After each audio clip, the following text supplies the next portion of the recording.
दूर के ढोल अक्सर सुहाने ही लगते हैं, लेकिन मोदी सरकार को तो दूर के फटे ढोल भी सुहाने ही लग रहे हैं।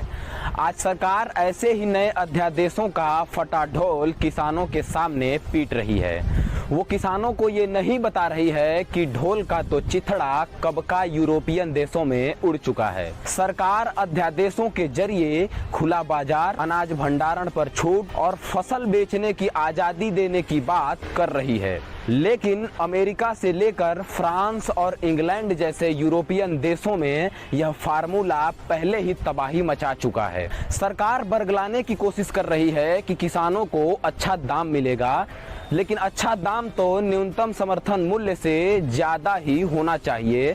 तो फिर समर्थन मूल्य को पूरे देश में वैध क्यों नहीं कर दिया जाए? 2006 में बिहार में अनाज मंडियों वाले एपीएमसी एक्ट को हटा दिया गया।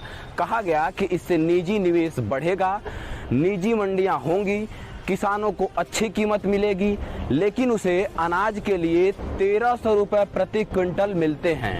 उसी अनाज की कीमत पंजाब के मंडी में 1925 रुपए मिलते हैं।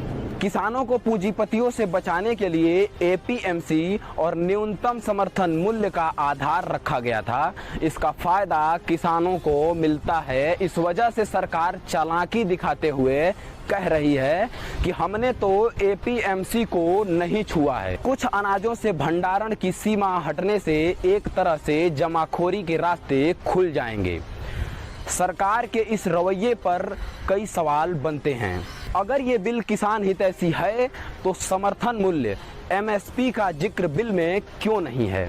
बिल में क्यों नहीं लिखा है कि सरकार पूरी तरह से किसानों का संरक्षण करेगी? सरकार ने किसान हितैषी मंडियों का नेटवर्क बढ़ाने की बात बिल में क्यों नहीं लिखी है? साफ नजर आ रहा है कि इन बिलों का एकमात्र उद्देश्य खेती की जमीन और किसानों को कारपोरेट के हवाले करना है।